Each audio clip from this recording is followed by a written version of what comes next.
I'm back. Got the header coil in. Man, nah, it wasn't too much of a mission in the end. It was just exactly what I was saying before. I couldn't quite see where to stop. I stopped just in time this time. And the result is the helicoil's in there. You can see it all nice and shiny. And it's not hanging down the bottom too much. It's a little bit, but nothing to worry about. Not like last time. It was like 2 full rings out. You know what I mean? This is like a ring out, and I'm happy with that. Like it's going to stay out of the way of everything there, you know, and not cause problems. So that's all in there now. Happy as. So, helicoil mission accomplished. Easy process. Should have been watching it more. I would have got it right the first time, maybe.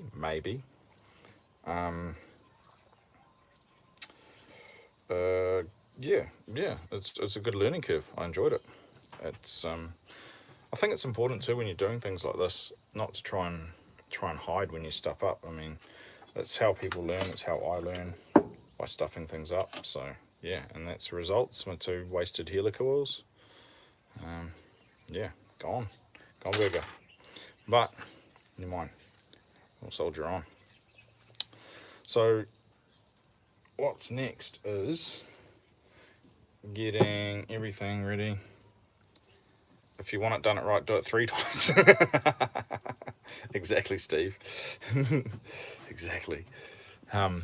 Maybe 4 if you're really good like me. I just said I did it once off camera, but did I? I'm only showing you 2 helicoils. Anyway, it's distracting. So we've got this. Just want to have a little talk about this case before I start rebuilding, because really interesting. What is really interesting? I'm just straightening you guys up here. What is really interesting is that this is an even number, like it's a 280, but it's not a pro saw. It's not what I consider to be a pro saw. Okay, it's got this big magnesium case, but it's sort of like only half of it, and it's still a clamshell. It still fits together like a clamshell. So to me, this is like cross between a clamshell and a pro saw. Now, I think the idea is slightly better than your standard clamshells, because you've got all this magnesium around it, helping to draw heat away from the motor. It's usually just this little part in here that bolts up onto the top of onto the bottom of the cylinder, and that means there's not as much metal to draw heat away, because every cloth in your face, everything else is a polycarbonate shell, all right, and so that's not going to absorb heat and draw heat away like magnesium. So this to me is a better idea. I don't know why Stihl did it. I haven't seen it before, never worked on these before, but they did, and the idea in my mind works a lot better than just a straight clamshell. It's still a clamshell, it still is, but it works a lot better in my mind. And I think yeah, I think it's better. Because you get that heat draw, as I keep babbling on about. So yeah, right, rebuild. What are we doing here? Just grab a couple of things out and stare at the case there for a bit. Should have done this before I started filming again. Never mind. So now I'm just grabbing seals out and things like that.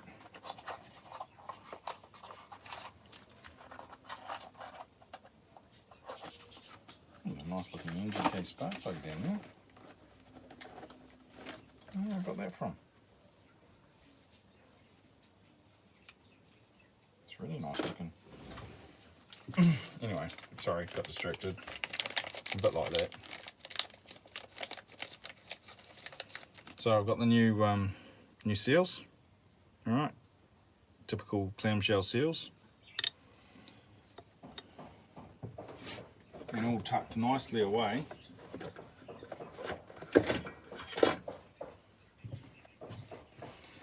And wrapped up nicely. Hang on, I'll change you around again. I might put you up in the cradle for this part, because it's more of a look down at it sort of a thing, I think.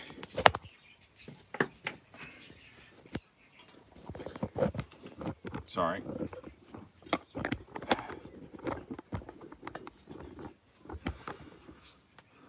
Alright. So you can see, I'm going to try and move this. It's not really working. Whoa, whoa! It's over that way a bit. Uh-oh. There we go. Sorry guys. Just trying to still work out things and how they're going to function in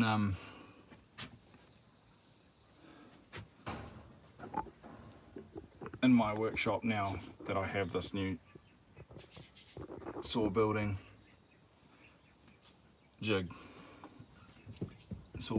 Here. I'm trying to work out how everything works. I haven't, this is the first saw I'm even attempting to build on it, so let's see how it goes. It's going to work great for me, but whether you guys can see a lot of stuff is, I don't know, so we're going to have to figure it all out.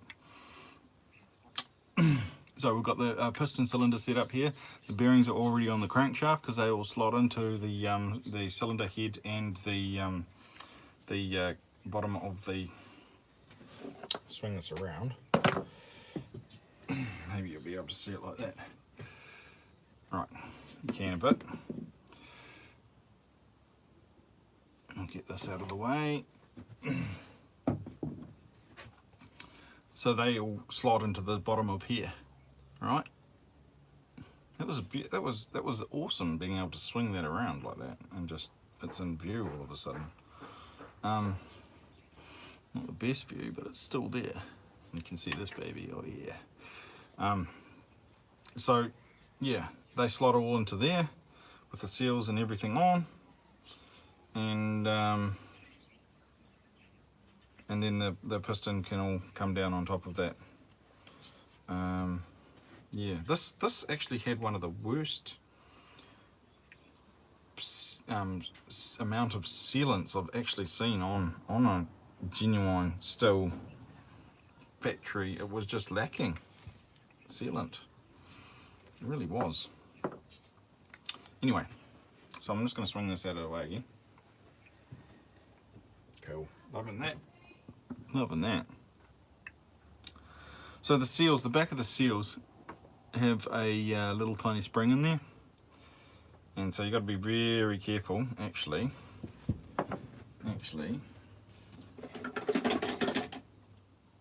you got to be very careful sliding these over the crankshaft. Not so much the flywheel side, but the crankshaft side. I think I've said that about 1,000,000 times now. So I just put a bit of grease in. All right. Smash it all around in there, and I'll pick up my crankshaft and just slowly, that grease just helps everything work on, okay, because you don't want those little springs help hold the seal tight around the crankshaft, and if they don't, then you're going to have an air leak. Okay, so this second part's the part that is actually really tricky, because you can pop those springs off where it's trying to get over that groove where there's a circlip that sits in there. Okay, and it's trying to get over that second groove in the crankshaft. Sorry, hands in everywhere, but this one's quite tight, which is good. You want your seal to be tight. Alright, so it's popped in, it's all good. I'm just going to slide it forward just enough to have a, oh, it's popped off. Yep, that's good. That spring hasn't come on at all. Okay, so that's just popped over that second groove there. So what I'm saying, second groove. Popped over this one first. This is fairly easy, this ridge, to get it over. but this second one is quite a lot sharper edge, and it just takes a bit of grease and a bit of patience to sort of work that around onto there. And that's got a circlip that I prepared earlier. It's got a circlip that clips into there, to that side. Whether I can just push that on. Yep. So that just clicks onto there. Alright, and that later on is going to keep your worm gear and everything off that seal. Okay, we don't have all that, the flywheel's held off the other side, so we don't need a circlip on that side, okay? And this flywheel side, even though it's a lot easier, I'll still grease up that seal to put on there, because it's just smart business, guys. So you can see the grease on there, inside of that seal, make it nice and slippery. And because our flywheel side has that taper on it, you can just slide it on, easy peasy, slides down there, okay? Now these seals sit slightly out from the bearing, okay? They're not hard up against the bearing. You'll see that the case doesn't allow for them. There's about 2 mil of metal between the bearing, where the bearing sits and where these seals sit in the casing, okay? So there's no rubbing or anything going on. So right, that's all done. I'm going to set that aside now. Just over here somewhere. It's all nice and clean.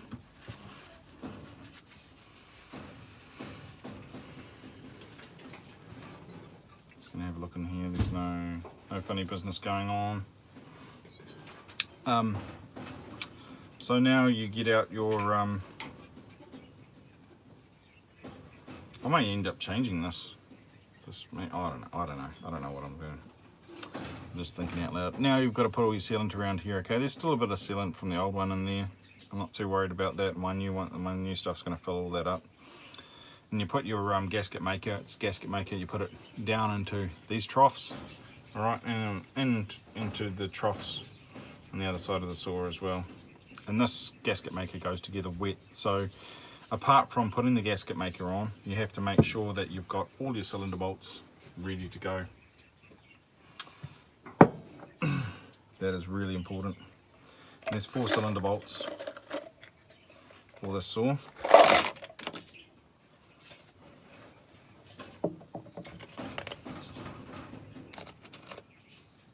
And 2, 3.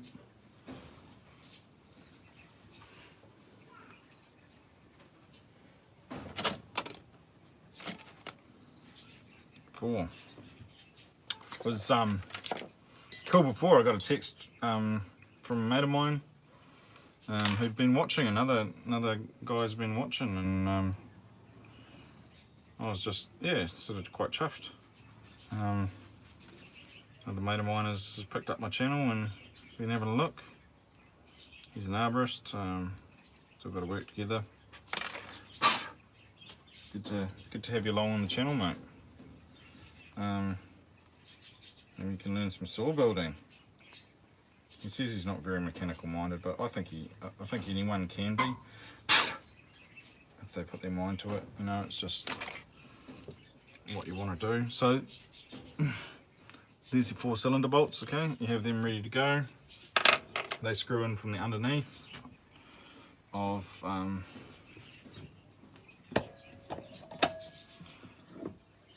the saw here. So you've got cylinder bolts come in from here, all right, up into the casings. Actually, they don't on this one. That's right, they come from the top like a pro saw. Normally on these that's why I'm thinking about it, because normally on these clamshells they come from the bottom here, but they don't on this one. They come from the top like a pro saw. It's like a pro saw, but it's not a pro saw. Okay, so interesting anyway. Interesting. So anyway, I'll just chuck that out of the way again. And we need to organise getting some gasket maker on to this part of the saw. Put your gasket maker on, Or should I put it in that part? No, I need to do it on both, I think. Well, mainly this one, mainly this side. Put your gasket maker on, and then you can slide your piston up into that, alright, and then you sit everything into there. And after that's all set into there,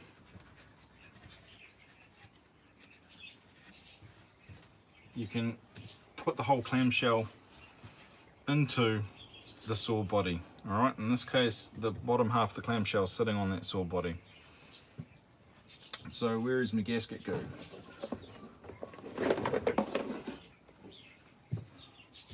Showed you guys this lots of times. It's the Permatex, it's ultra black, good stuff. Alright, it's the equivalent to what they use on most Stihl saws, okay? Alright, I'm just going to pierce the side of this because the top's got all gunged up. Alright, did you get this? It's a little knife. See Stihl on it? I found this the other day, I didn't even know I had it. Cool, eh? So I'm just gonna, maybe the top or the side, let's go into the side, I think. Just open that up a bit to get to the gasket go. Squirt some of that out. These tubes are like 20 bucks, so they're not that expensive. And then I'll just go about putting into the saw. I'll make sure I fill up that groove because that wasn't filled last time. And the air leak actually went right up into there, I believe. Alright, and you just dab it on. Okay, just dab it around, paste it in there, and then dab it. Paste and dab. Hello to one watcher who has come back. Nice to be building saws with you.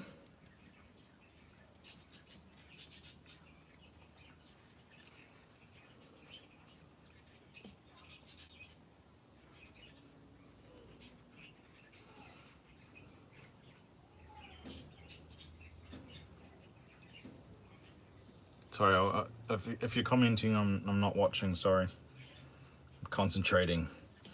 Intense concentration. So, Stihl doesn't put gasket goo in here. I do. I think it's important. Especially after how I found this one.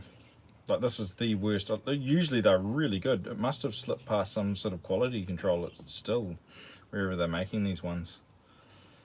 And it wasn't done very well. It will be done well now, hopefully. But yeah, definitely the worst gasket goo stuff I've ever seen. So I'm trying to make this layer fairly even, and I sort of stipple it with my finger. I'll bring it up to the camera so you can have a look. Some of these, like some of these gasket goos, you'll put them on dry, so you'll wait 25 minutes for it to tack off. But this is a wet one, so put it on wet. I know, I read the instructions. Crazy, eh? Don't usually. Like my new Azito saw that I bought, I saw the instructions and just biffed them. I saw that it said run it on, what's it, 32:1 or 40:1 or only? I was like, yeah right, that's getting motor mix. So there you can go, you can sort of see how stippled it is on there, how raised and stipple, and I've just filled up everything including the wells which the seals sit into. Alright, so now I come around, flip the saw around. Okay, and I'm going to put it into the wells where the seals sit in here as well. Because I want it done top and bottom. that lovely. You don't want, try to keep it out the inside of the cylinder, alright? You don't really want it sitting in there.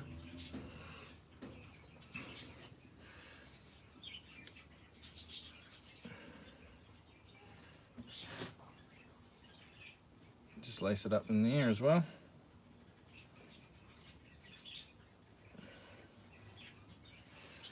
Cool. Sort of clean up any excess as you go, because it can be a real pain later on. I'm just going to wipe in there a bit. And there was a bit over the back of it and the casings as well. Just try to keep it out of there. You don't need a lot of this on anyway, guys, so just, but when you are doing it, try to keep it out of it. I'm just going to put a bit of tape on this.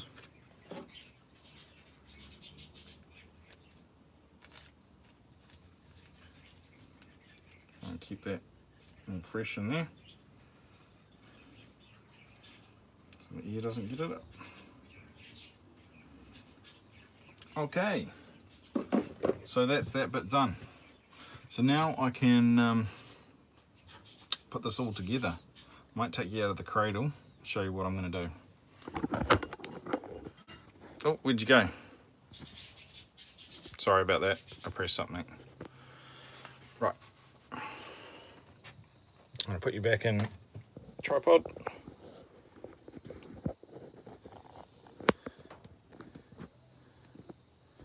Right. Hello. I'll sit you up here for now. I'll try and work out where I'm gonna put you. I'm just gonna swing this back around so I can work on it here. Which means you guys almost need to be like right above it, because otherwise you're not going to see nothing. I wonder if I can put you on here so you can look right down into it.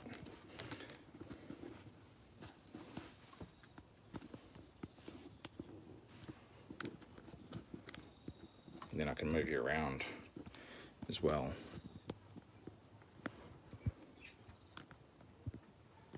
Ooh, there's an interesting view. It's not very stable though.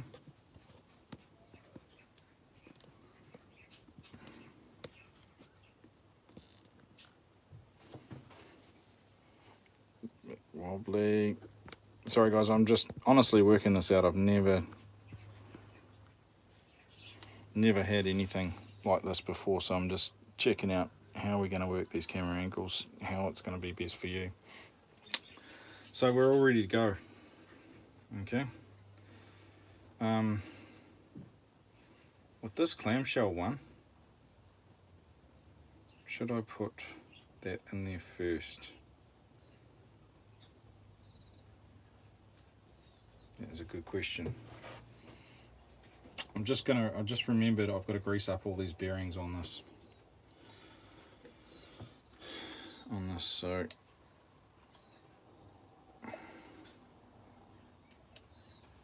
just doing that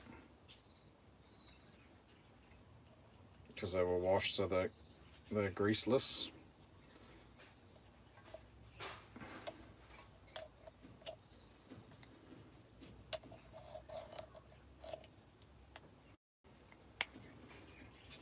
I don't want them to start life without grease. So I'm greasing the main crank bearing. I'm greasing the two large bearings that you put on. I'm greasing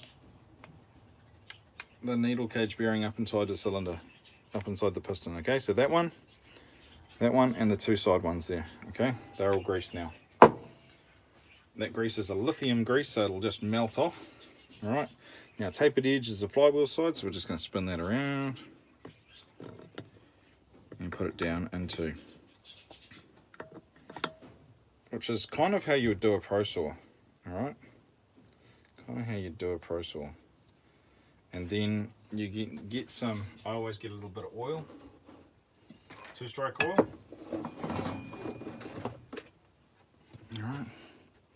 You guys can see everything. You can see my camping stove too.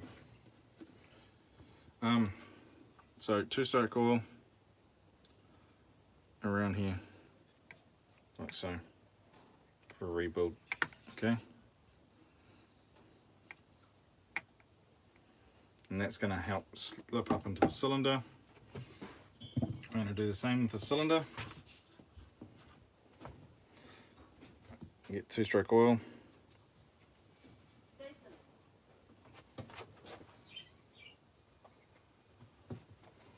And my wife is calling me. She's made me French toast with bacon. So I'll put this together and then I'm going inside to eat bacon. Okay? Because nothing's going to stop me from doing that. Now, there's 2 locator pins on the back. They're always on the air intake side. You make sure that your locator pins are, that the rings are sitting, the gaps of the rings are sitting where those locator pins are. Okay. This is the front of the saw, or the exhaust side of the saw. So that's where this exhaust port needs to go. Alright. So now I'm going to slide this up into here. And it's going to slide down nicely.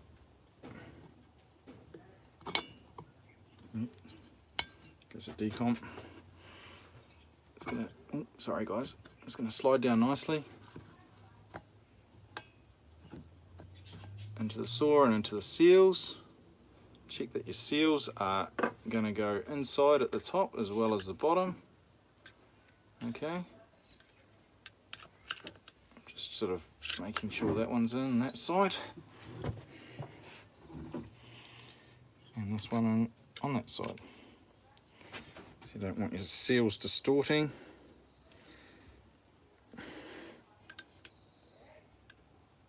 As you push them down, screw everything down together. Okay, so I'm just checking those seals from both sides slightly with my screwdriver. They'll sit in there pretty naturally, pretty easy.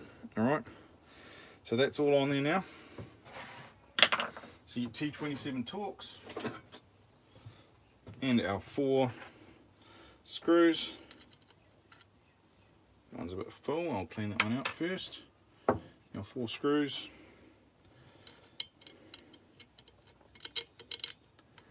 Okay, there's the screws in there.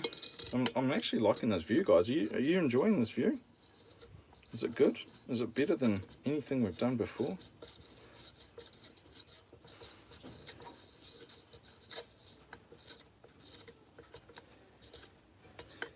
And I'm just going to snug that up in there. I actually want to rotate the cylinder so it's at bottom dead center, which is there. That helps align the cylinder. Always do that. Okay, when you're putting in the screws. I actually like this saw. I like it. I like working on it. It's for a clamshell, you know. It's actually easier than a pro saw to put together, and easier than a clamshell to put together, like a farm or ranch wrench still. You know what I'm saying? And I'm just going to dig out that screw because it had a bit of stuff in it, so we can get right down the bottom of it. Sorry, should have cleaned that screw first. Try not to rush, but I can smell bacon.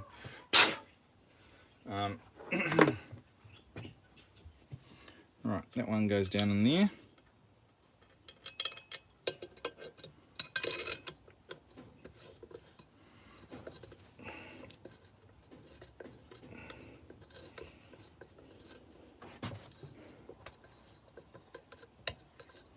You reach right down through the cylinder with your T27 Torx, just like on a pro saw. But it's not a pro saw. I don't class it as a pro saw. I really don't, because it is clamshell. I think some people do though.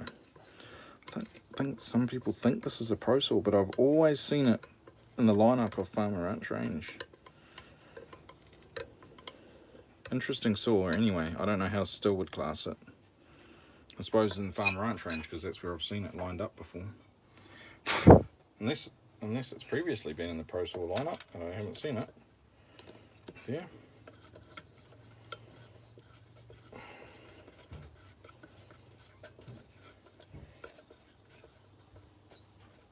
Just putting in the spat screw now.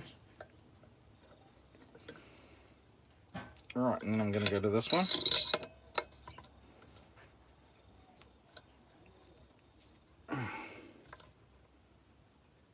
Alright, fix that up pretty good. I'm going to go to this back one, tweak that out pretty good as well. And I work in sort of a cross pattern to make sure that cylinder bed's down nice and easy, nice and nice. And then this one as well. Alright, and then let's go to the front again. So that gasket goo squishes out. Yep, nip that one down a bit more. And across to the back opposite diagonal corner. That one's nipped down nice. Come to this back one.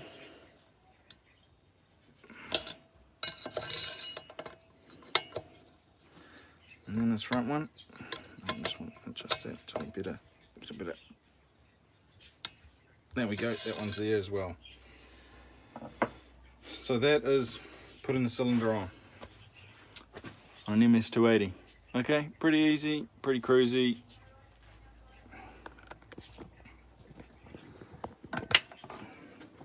You can see the seal in there, you see it? It's all in there. Both sides look like that. Nicely all squished in there. We've got it all done. Alright, thanks so much for watching again. I'm going to have bacon, French toast, so that's nice. And we'll be back with another part of this. I'll sort of have a think about in the break where I'm going to go from here. Definitely the larger part of the sort of build is done here with the cylinder, piston, and everything back together, which is really cool. Really cool. It's great to finally have enough time to be back here and working with my jig. That jig is working really, really cool. Like, I've never put something together where it's just all held and I'm not having to fight with it like that before. I can't say enough about it. Like, the guy who built it's just knocked it out of the park. Anyway, I'm gonna have bacon.